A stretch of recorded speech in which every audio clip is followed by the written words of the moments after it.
Buenas tardes, bienvenidos a la clase de teoría de las obligaciones. Vamos a ver en esta ocasión lo que son los elementos de validez de los contratos, que ya hemos estado viéndolos en los temas anteriores, pero aquí los vamos a ver más a profundidad. ¿Hay alguna duda de temas pasados que tengan ahorita para preguntar?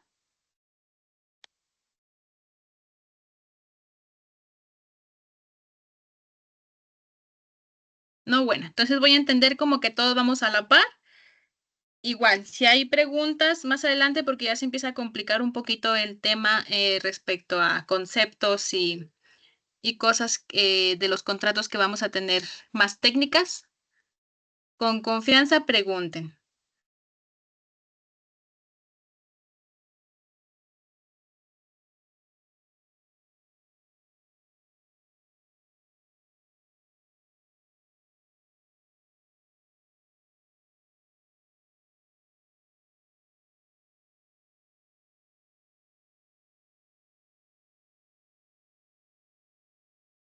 Bueno, como introducción, primero que nada vamos a definir lo que es un contrato. ¿Alguien tiene alguna noción de lo que es un contrato, así con sus propias palabras?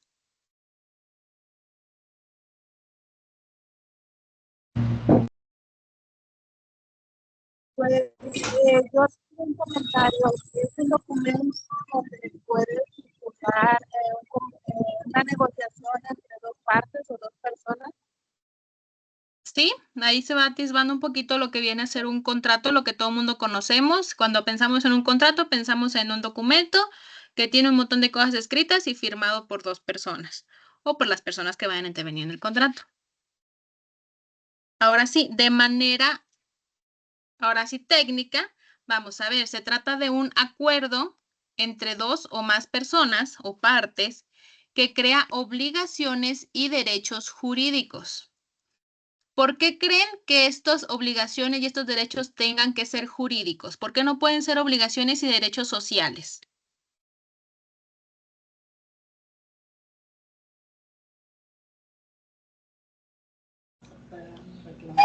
Tendría Porque que... la ley te obliga a cumplir los dictados. Exacto, porque está la coercibilidad por parte del Estado en esos contratos. Bueno, la validez de un contrato va a ser esencial. ¿Qué vemos entonces? A ver, permítame tantito porque creo que se me va a apagar la computadora.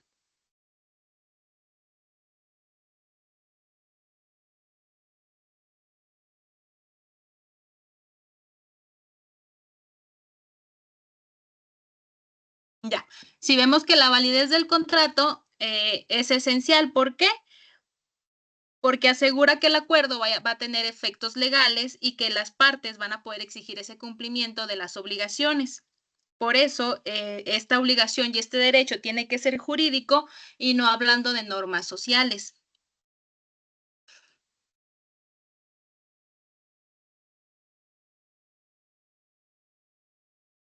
Para que un contrato sea válido, debe cumplir con varios elementos fundamentales. ¿A qué nos referimos con que sea válido? Ya vimos 2 veces, validez y válido. ¿A qué nos referimos?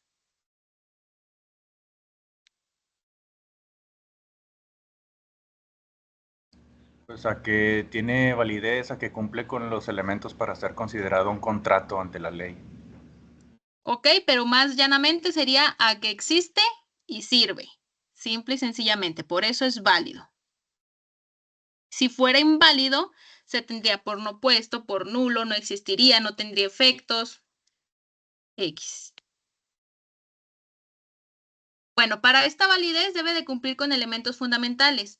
Por ejemplo, tenemos el consentimiento, el objeto, la causa y en ciertos sistemas jurídicos o en ciertas ocasiones también la forma. ¿A qué nos referimos cuando hablamos de la forma? Porque sí entendemos lo que es el consentimiento, el objeto y la causa, que ya lo vimos anteriormente, pero la forma que viene a aparecer aquí como nuevo, ¿qué vendría siendo?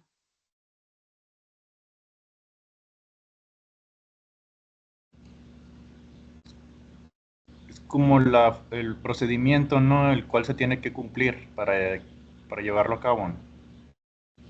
Exacto, vendría a ser un procedimiento extra que nos va a ayudar a darle forma a ese contrato. Por ejemplo, un contrato de compraventa de bien inmueble. No basta simplemente con celebrar el contrato y que tenga el consentimiento, el objeto y la causa, sino que ese contrato tiene que elevarse a escritura pública, por lo que se le va a dar forma al elevarlo a escritura pública y posteriormente registrarse en el registro público de la propiedad. Vamos a ver entonces estos elementos más a detalle para entender perfectamente lo que viene a ser la validez del contrato. Primero tenemos el consentimiento. Bueno, esto es una palabra muy común que ya todos hemos entendido y hemos vivido a lo largo de nuestras vidas. Ahora, en una aplicación al contrato, vamos a ver qué es. El consentimiento pues va a ser pilar en la validez contractual.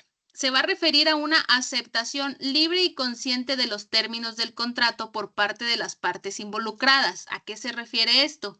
Bueno, que yo al momento de celebrar un contrato estoy consciente de lo que estoy haciendo, estoy consciente de lo que voy a celebrar, de las obligaciones y derechos que me va a traer ese contrato. Y por lo tanto, yo voy a aceptar libremente, es decir, sin ninguna presión de algún tercero, sin ninguna culpa, sin ningún error, voy a aceptar libremente celebrar ese contrato. Si por ejemplo, al momento de celebrar un contrato, me están amenazando, ya no habría una aceptación libre, ya no habría un consentimiento. Aún y cuando yo plasme mi firma simulando un consentimiento en el contrato, yo puedo pedir la rescisión de ese contrato alegando que me estaban amenazando al momento de yo celebrarlo. Entonces, primero tenemos su consentimiento, vendría a ser aceptación libre y consciente. Para que el consentimiento sea válido, ojo aquí, las partes van a tener que tener capacidad legal. ¿Qué quiere decir esto? Deben de ser mayores de edad y no estar sujetos a incapacidades legales. ¿Qué es una incapacidad legal? Yo les pregunto.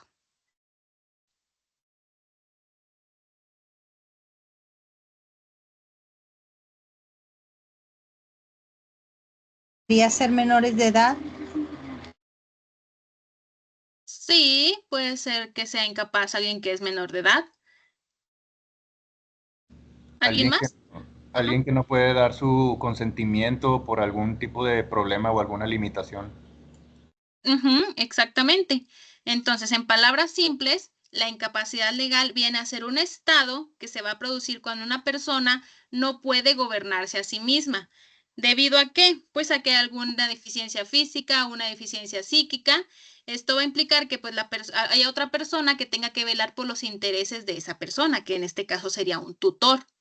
Por ejemplo, en la mayoría de los juicios familiares, cuando se ve algún problema o un conflicto de interés entre la mamá y el hijo, o entre el papá y el hijo, se les asigna un tutor. ¿Por qué? Porque el niño es incapaz, es menor de edad, no tiene la personalidad suficiente para hablar sobre sí mismo. Y por eso se les asigna un tutor. Este vendría a ser el que representaría los intereses legales de las personas incapaces, perdón. También puede haber una incapacidad legal que se adquiera por sentencia de un juez, que los va a poder limitar ya sea de una manera parcial o una manera total, además de la incapacidad física o psíquica que ya sabemos.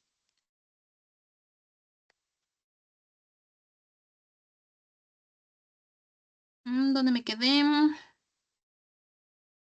Bueno, sí. El consentimiento debe ser otorgado sin vicios, que les decíamos que tendría que ser libre totalmente. Estos vicios, ¿cuáles pueden ser? La ley los viene considerando. La ley pensó en todo el momento de la celebración de un contrato. Puede ser, por ejemplo, el error, donde una parte tiene una comprensión incorrecta del objeto o condiciones del contrato. Es decir, yo celebro un contrato de compraventa pensando que es del bien inmueble 40, pero resulta que el contrato yo no lo leí, solamente lo firmé y era del bien inmueble número 100. Entonces yo tengo hay un error con lo que yo quería. Ahí puedo manifestar, es que hubo un error porque yo pensaba que era este, pero resultó que era este otro. Entonces ese sería un vicio del consentimiento, porque acuérdense que tiene que ser una aceptación libre y consciente de los términos del contrato. Si yo me equivoqué al momento de firmar porque firmé uno que no era, no hay una aceptación libre ni consciente. También tenemos el dolo. El dolo va a implicar un engaño o un fraude intencional. Aquí siempre va ligado con la palabra intencional. Nadie puede provocar dolo si nunca fue su intención. Pudo haber sido un accidente, por ejemplo, pero si viene con toda la intención de engañar y de que la otra persona cometa, o sea, de engañar a la otra persona prácticamente, entonces si hablamos de un dolo. ¿Cómo qué ejemplo me podrían dar al momento de celebrar un contrato donde aparezca el dolo?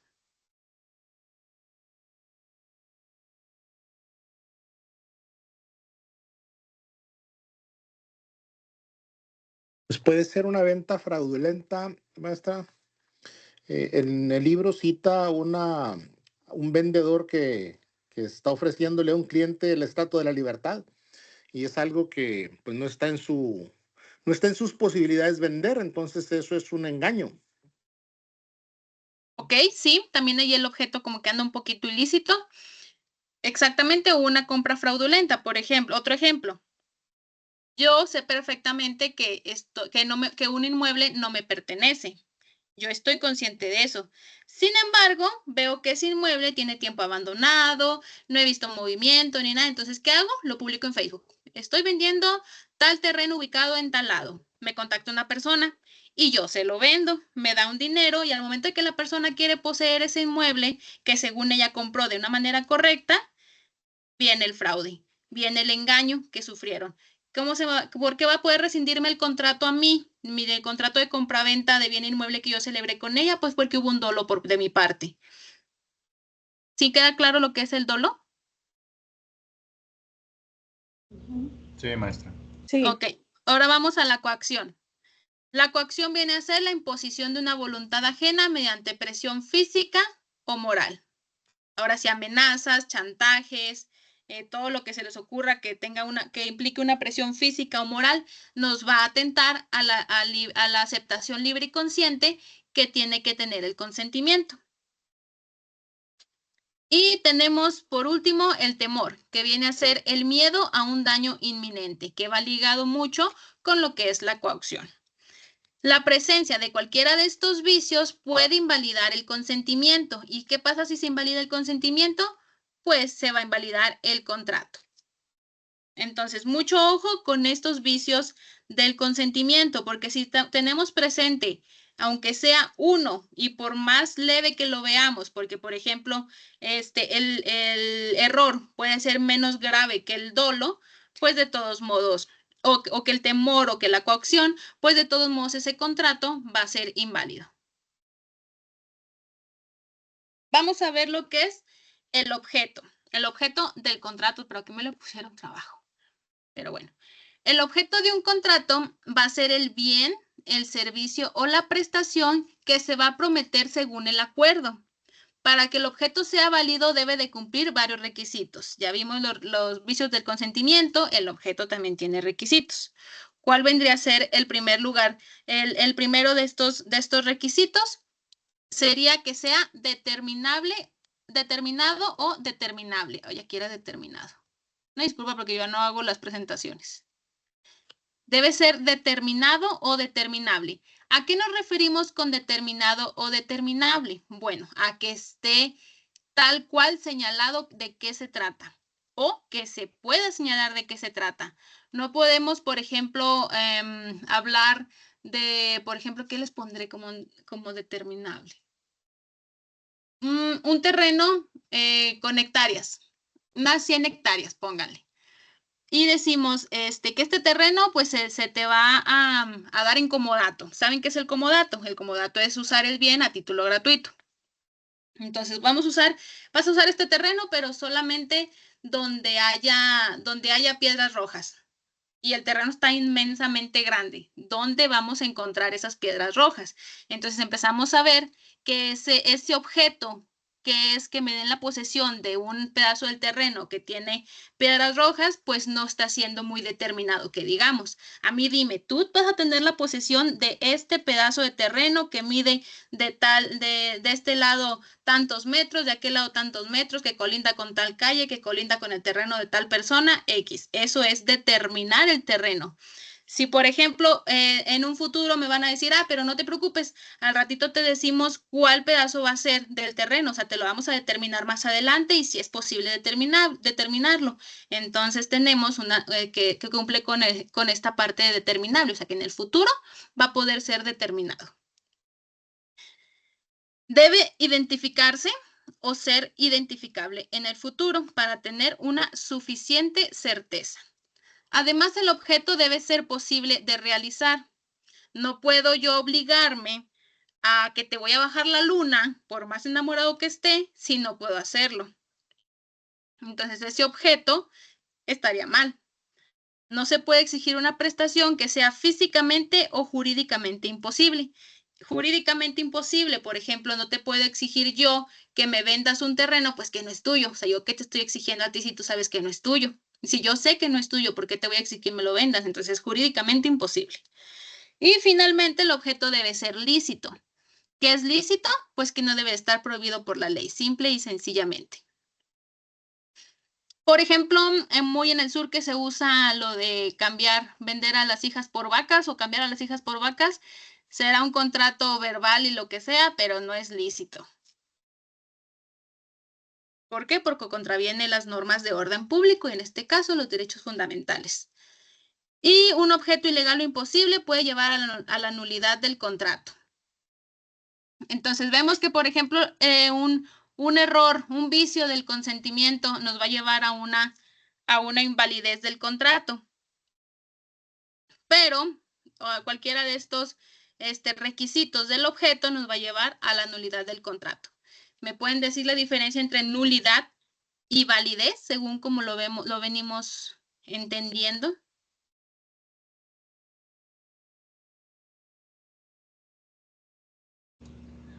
Creo que nulidad hace más referencia a que se puede llevar a cabo, pero al final se puede como rescindir, ¿no? Y en el caso de la invalidez, pues es como que no existe, o sea, no existió desde un principio. Exactamente, justo lo que dijiste. Entonces pasamos a la siguiente diapositiva. Ahora vamos a ver la causa del contrato. ¿Qué viene a ser la causa? Bueno, viene a ser el motivo o la razón por la que las partes están celebrando el acuerdo o el contrato.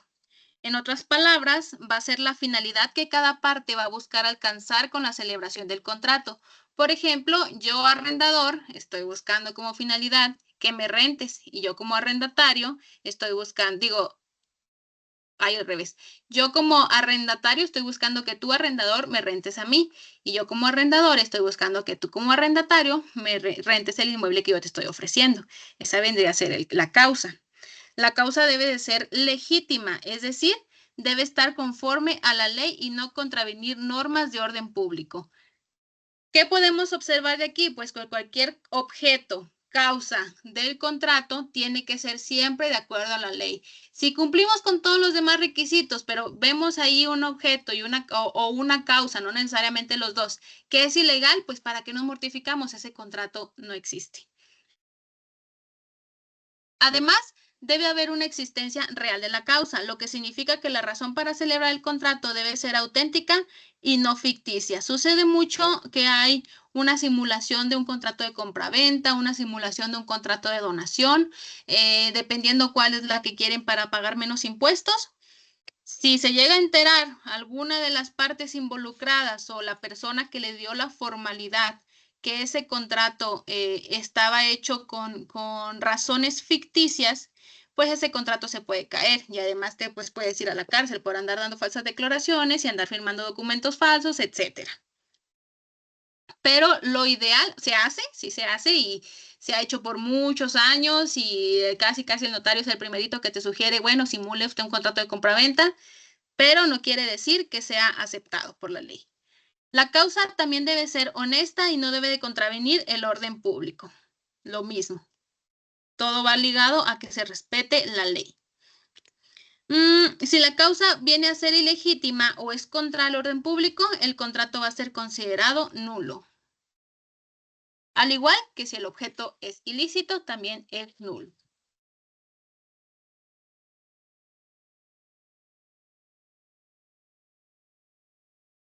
Forma del contrato. Esta es la que mencionamos hace rato.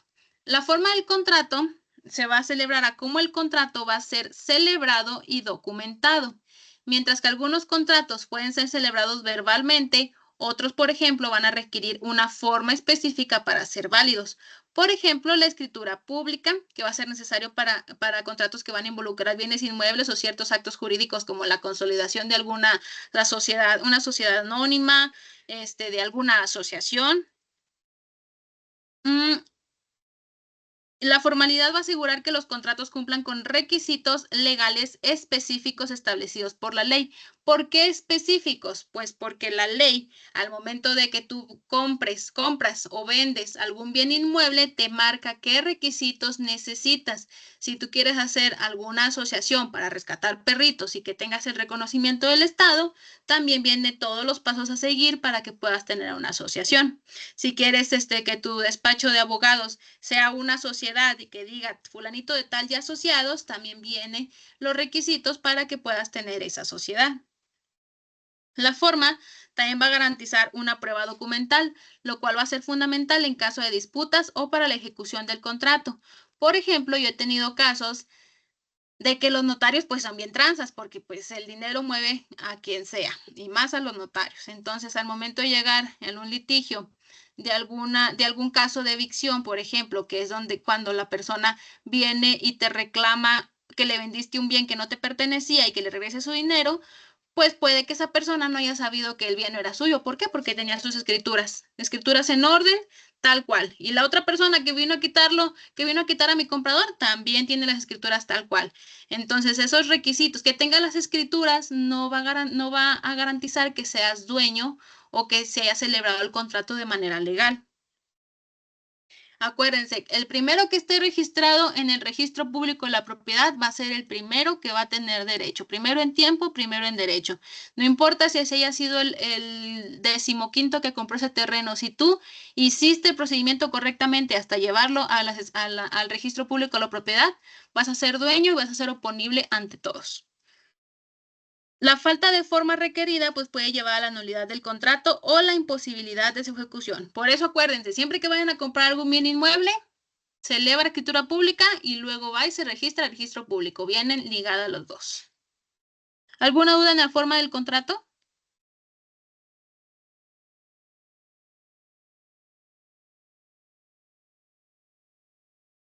Bueno, vamos a pasar. Contratos nulos y nulidad de los contratos. La nulidad de un contrato va a ocurrir cuando el contrato no tiene efectos jurídicos válidos. Las principales causas de nulidad van a incluir los que ya vimos, los vicios del consentimiento, que son el error, el dolo, la coacción y el temor, así como un objeto ilegal o imposible. Si el objeto o la causa del contrato son ilegales o imposibles, el contrato va a ser nulo. ¿La nulidad en qué va a resultar? Pues en la ineficacia total del contrato. ¿A qué nos referimos con la ineficacia? Pues que no va a ser eficaz. El contrato no va a tener los resultados que era para lo que se pactó. Lo que significa que el contrato no va a tener efectos jurídicos y las partes van a tener que restituirse mutuamente lo que hayan recibido, que es la restitución, es regresarse el objeto del contrato. Si yo te estoy arrendando un bien inmueble, pues ni modo, me lo regresas y yo te regreso el dinero que me diste, renta y depósito si quieres. La nulidad puede ser absoluta, es decir, afectando a la validez del inicio, o relativa, que es que va a poder permitir que se subsanen algunos problemas que hubo en la celebración de ese contrato. Y esto solamente va a ser posible en algunos casos. ¿En cuáles casos? Los que nos diga la ley.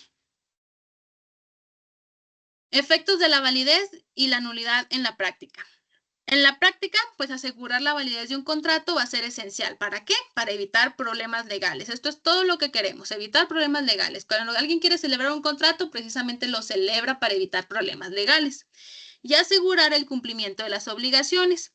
Igualmente, si yo celebro un contrato, es para tener un amparo de que te voy a poder exigir lo que viene en el contrato o que voy a poder recibir lo que viene en el contrato. Uno derecho y una obligación. Para ello va a ser crucial verificar que todos los elementos de validez estén presentes y sean conforme a la ley. Es todo. Si ustedes llegan y les presentan un contrato, ¿qué va a ser lo primero que van a revisar? Todo lo que ya vimos, el consentimiento, el objeto, la causa, la forma, etcétera.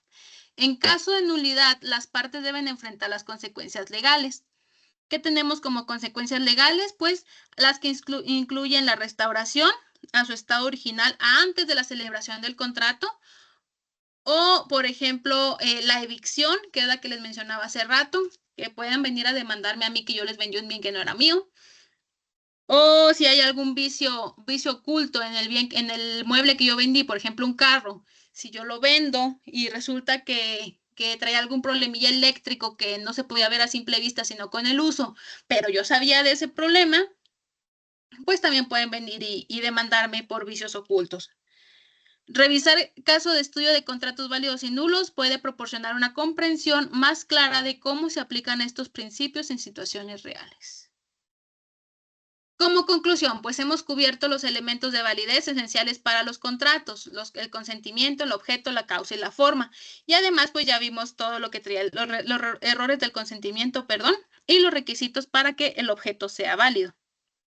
La comprensión y aplicación de estos elementos van a ser fundamentales en la teoría de las obligaciones. ¿Para qué? Para asegurar que los contratos sean efectivos y se puedan llevar a cabo. Ahora vamos a abrir el espacio para las preguntas que tengan. La intención pues va a ser que puedan entender completamente y a profundidad cada uno de estos conceptos, porque la materia se viene complicando más adelante y al final es mucha información y si la van entendiendo perfectamente, pues no tendrían por qué batallar. ¿Alguien que tenga alguna pregunta o alguna aportación que nos quiera dar?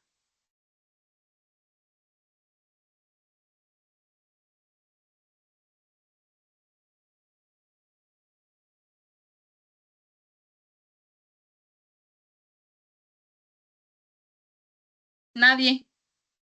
Ahora sí vinieron No, muy muy callados. claro, muy ¿Muy explicado. claro? Ok. Sí, muy explicado. Profe, nada más otra vez para la diferencia entre la nulidad absoluta y la relativa, al final, ¿qué es lo que lo viene determinando? Al final lo determina la ley. Por ejemplo, en la ley vienen en el Código Civil vienen los contratos. Viene el contrato de arrendamiento, el contrato de comodato, el contrato de compraventa. Y ahí cuando estás leyendo todos los artículos puedes deducir o puedes ver claramente que dice, en caso de que haya un problema en la forma, pues puede ser subsanable dentro de tantos días, o puede ser subsanable en el acto, o puede ser subsanable a petición de parte. Ahí te va diciendo la ley cuáles sí y cuáles no. Y pues la nulidad absoluta es de plano, nulo completamente.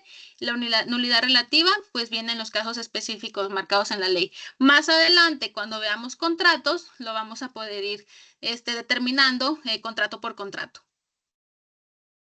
Ok, perfecto. Y entonces nada más para dejarlo claro, en el caso de que se hubiera considerado un contrato como nulo absolutamente, pero sí venía contemplado en la ley que pues era era un elemento relativo para su nulidad, si se hizo esa omisión, posteriormente se puede volver ahora sí que a restablecer el contrato para nada más subsanar lo que faltaba o lo que dictaba la ley.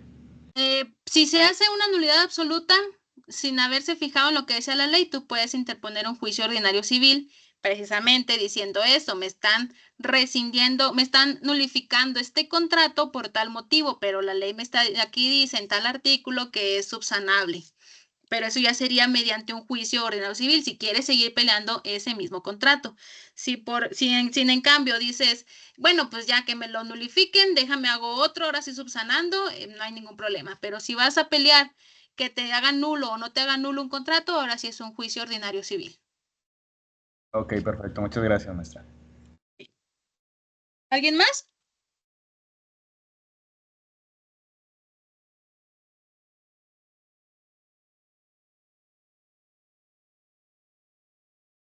Bueno, entonces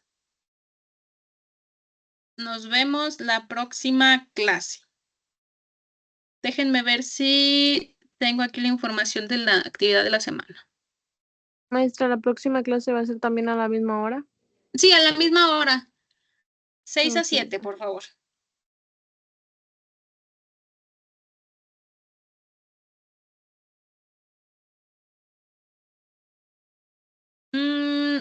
No me pusieron la actividad de la semana, así que muy probablemente estén pendientes, bueno, ahí están pendientes de ver si le suben o no le suben la actividad de la semana. Es que andan batallando un poquito con las plataformas, no sé si han tenido problemas, pero pues ahí como que ya lo están arreglando. Igual que cualquier cosa, estoy a sus Maestra, órdenes en el. Mande. sí, a mí me aparece un mapa conceptual. No sé, mis Entonces de la compañeros. semana pasada todavía. Entonces, sí, entonces no hay nada. ¿Qué fecha de vencimiento tiene? A ver, permítame, déjeme lo checo. Maestra, a mí también me aparece otro mapa conceptual, aparte del de la semana pasada, y dice que se vence este domingo. Ahí el detalle. No, maestra, a mí me aparece un ensayo que dice que se venció en junio y no me deja abrir nada. Que se venció en junio, no, hombre, qué caray. Pues que están teniendo maestra, Igual yo a mí, también, maestra, me yo aparece. también tengo un ensayo, pero sí tiene la fecha correcta. Sí. Ok, A la los que mayoría Igual a tengan. mí me aparece que Sí, adelante. A la mayoría nos aparece un ensayo, pero lo que pasa es que no tiene muchas especificaciones si va a llevar introducción, conclusión y de cuántas cuartillas serían. Ok, ¿qué fecha de vencimiento tiene el ensayo? Igual el 10 de junio, solamente que 10 de no junio. se puede Ok. enviar la tarea. Ok, es que están teniendo problemas, les mencionaba ahí con la plataforma, ya son varias clases que tengo, así de que ni siquiera le suben las sincronas, las ligas o las grabadas o las tareas no aparecen, pero me dijeron que en el transcurso de esta semana ya quedaba arreglado. A los que sí les aparezca una tarea para entregar en el futuro, pues háganla. A los que no, mándenme correo institucional, de qué materia son, de qué grupo, para ver que para poner presión y en dado caso que no les quieran exigir la tarea si no se la subieron. Una Maestra, ¿y en pregunta. qué correo le podemos Ok, maestra, mandar pero mensaje? A ver, háblenme de una en una porque no. ¿En qué Perdón. correo le podemos mandar mensaje para saber lo de las tareas y todo eso? Ajá, ahí voy, déjenme se los paso. Maestra, entonces, perdón. La actividad que aparece es la que vamos a realizar, ¿verdad? Si les Bueno, en mi aparece con caso, fecha ¿qué es? del futuro en septiembre es la que se va a realizar. Si las que les aparezcan en junio, eso sí, mándenme correo para ver qué está pasando. Ahí voy Ok, a mandarles el perfecto. correo. Gracias. Maestra, otro comentario. ¿Usted no modifica las aulas ni las plataformas? No, yo no los modifico. Porque en el caso de otros tutores, ellos son los que mueven las aulas, suben las sesiones, suben las tareas, nos abren alguna actividad si de momento no la entregamos a tiempo. Por eso se me hace un poquito raro como que nos comente que no le subieron la tarea o que no subieron la actividad correcta. Ay, qué caray, que no me han dado instrucciones, que como no me han dado la capacitación, me imagino que por eso.